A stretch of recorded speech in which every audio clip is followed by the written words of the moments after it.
আসসালামু আলাইকুম everyone, welcome to Saniya's diary. আপনারা কি তাকরা আসনি? বালা, আমিও বালা আছি মোটামুটি আলহামদুলিল্লাহ। যে রহমত থাকা যায় আল্লাহ কাছে শুক্রিয়া আদায় করা দরকার। এরপরে সকালকের একটু নাস্তা আমি রেডি করিলাম। প্রতিদিন এক টেনশন থাকে, নাস্তা কিতা বানানো যায়, কিতা বাচ্চাদের চাহিদা।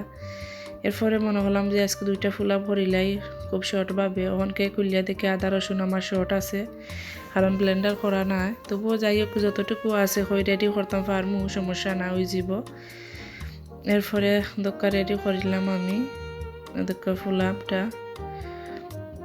আমি জটপট যে কোনো জিনিস নাস্তা কিসাই করিলতাম দৈলকা ইজিভাবে যেটা করা যায় আমার বেশি অংশে, ওটাও আমি চেষ্টা করি। আর আমার বাচ্চা যেটা চায় ওটাও আমি করার চেষ্টা করি, আবে যাবে করতাম চাই না।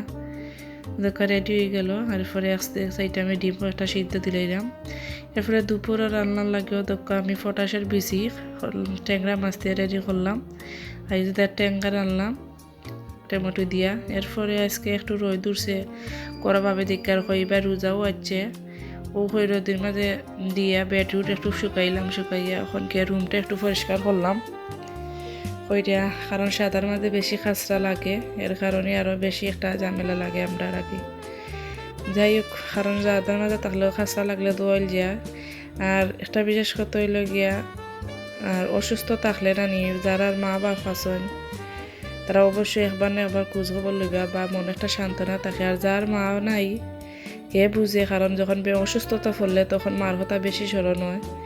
কারণ মা যারও আছেন আলহামদুলিল্লাহ, আর যার নাই হে বুঝবো এজনে তোমার কষ্ট, এছাড়া কেউ বুঝতো না। যাই হোক, কারণ আমি আমার নিজের কাছে ফিল করি, কারণ অসুস্থ যখন হই, আগের কথা কই, আমার যখন অসুস্থ হয় তখন আমার আম্মা তখন বা যে কোনো জিনিস আমার আম্মা সবটা আমার হ্যান্ডেল করতা। আর আম্মা মারা যাওয়ার পরে তখন যখন আমার কোনো অসুস্থ হয় বা কোনো জ্বর কারণে, তখন আমি আমার মার কথা খুব মনে হয়, ওই মার মর্ম এখন বোঝা যায়। তাই আমার মতো যারা অবাগা আসন অবাগী আসন প্রত্যেকের মা থাকতে মূল্যায়ন দিবা, মা না থাকলে এরা বুঝবা মার কি কষ্ট। এই তো আজকের মতো একটু সুস্থ আছি। ও হয়তো আর বাচ্চাইন্তর রুমটা একটু পরিষ্কার করলে করে সকল রুম রোজার আগে পরিষ্কার করা লাগবো। পরিষ্কার করিলাম বাচ্চাইন্তর রুমটারে দিলাম ঠিক করিয়া রয় দূরসের জায়গাত। এরপরে আজকে ওদেরকে খুব সুন্দরও লাগে।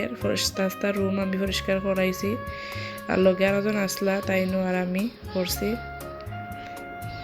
খুব সুন্দর লাগে রুমটা, সুন্দরও লাগে। এই পর্যন্ত আজকে এই রুম পরিষ্কার করার গিয়া রান্না বাড়াইও আমার বাক্কা টাইম লাগি গেছে। যাই হোক, বালা হয়েছে বা সুস্থ হয়েছে। এরপরে তো গতকালকে আমি যে ডাক্তার দেখাইছি দেখো কাকো একটা পরীক্ষার হতো যে ওষুধ দিছ ডাক্তারে, কারণ সমস্যার কারণেও দিছেন। আমার লাগে সকলে দোয়া করবা, আমিও দোয়া করবো।